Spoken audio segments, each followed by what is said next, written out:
What's going on today, guys? Dean from Deancent Garage here. Just wanted to make this video to share with you what sports car I just purchased. I've been eyeing up this car for a while now, and I'll go over in this video why I chose this vehicle and specifically why I bought the one that I did.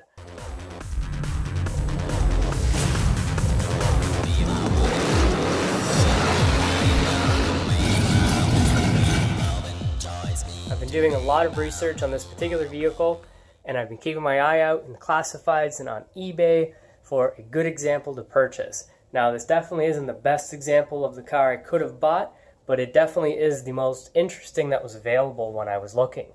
Now, with this car, there are a lot of upgrades done to it. A lot of work has been done to this.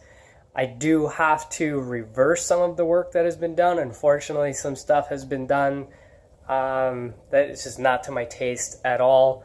One of the previous owners bondoed a lot of the body parts, and I'm going to have to go through and get all of that fixed. Now, I won't be doing that, I don't think, myself, but getting a body shop to take care of all the body stuff because I'm not that great with body work, and I want this car to look good when I'm done with it. I don't want it to look junky. So I got my work cut out for me.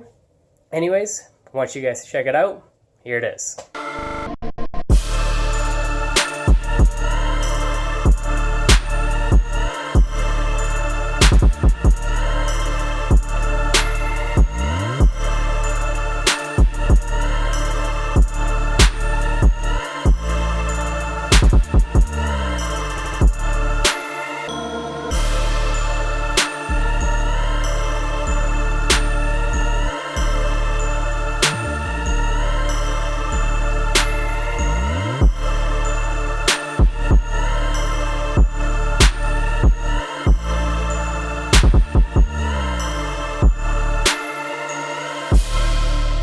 If you haven't figured out yet, this is a Porsche 944, and not just a Porsche 944. This is actually a 1989 Porsche 944 Turbo, one of the best 944s you could actually get your hands on, because this particular model is the one that Porsche put a lot of time and R&D into, and there's actually a list of over 30 parts that were upgraded from the factory on this car. Now, I'm going to put a link below. It's a blog post that I wrote that is actually going to list all the things that are upgraded on this vehicle. And it's pretty amazing the amount of stuff that they did. Like, they didn't just slam a turbo on it and call it a day. They did a ton of stuff. I could go through it all here, but it really is a long list. But things like an LSD was an option on the turbo model. Also, there was a Coney suspension, like adjustable suspension that they put on it. Tons of other stuff. You really do have to check the blog post to see what this car is all about, and that's why it was such a great purchase, because for me to do all of these upgrades myself would cost me thousands of dollars to do. If you just spend a couple $1,000s more on the turbo model, you got all these upgrades already done on the car. Huge advantage over the 944.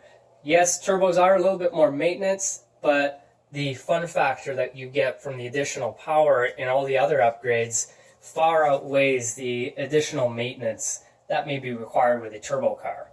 So you may be wondering why I bought this particular 944. Well, a couple of reasons why I bought this one. One, I like a challenge. I like to get my hands dirty and work on stuff. I don't like to just buy something fresh off the lot, throw my keys in it, and just start driving it. Although that is great, there is a lot of fun there, but I find that I learn a ton of stuff when I actually work on my own vehicles. And while I'm actually in there, I can be doing upgrades as well and figuring out more opportunities to increase power while I'm working on it. So that was one big factor for me. I needed something I could work on, plus I can make content while I'm working on it. And also, this particular one came with a bunch of upgrades. There's the Lindsay Racing dual wastegate that came on the vehicle. It's got a boost controller, upgraded stainless lines on all four corners on the brakes, brand new tires, Eagle F1 tires, all four corners. The rear tires are a bit wider. I can't remember the measurements on them. I could get that. Whole list of stuff that's been done to this car. Now, it does need a lot of work. Right off the top of my head, I know we need a new fuel pump. The fuel pump is seized on the car, needs a battery. The cooling fans need to be wired back up. Probably need to upgrade the wiring for the fuel pump. The interior needs to be put back together. Headliner in the interior needs to be put back on. The motor for the headlights needs to be put back in, and obviously all the body work. And I'm sure there's more stuff as I'm going through it. I'm sure I'm going to find more that needs to be done. The guy I bought it from was a machinist, and he said he did the whole bottom end and top end port and polished. He's got a stage 2 spec clutch in it.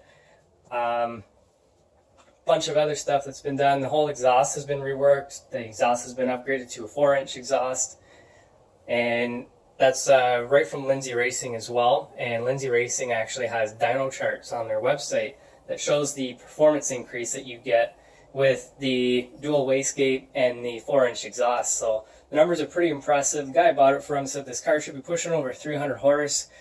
Not too sure if that's actually the case, but we're going to find out once we get this car on the road and I can get it over to a dyno. But with what he says has been done to the vehicle, it's very possible we're over 300 horse on this car. And from the factory, it's a 247 horsepower motor, so it really wouldn't be that hard to get to 300 horse. So we'll see. Hope you guys enjoyed the video. Don't forget to like it, subscribe, and hit that notification bell. I'll see you guys on the next one.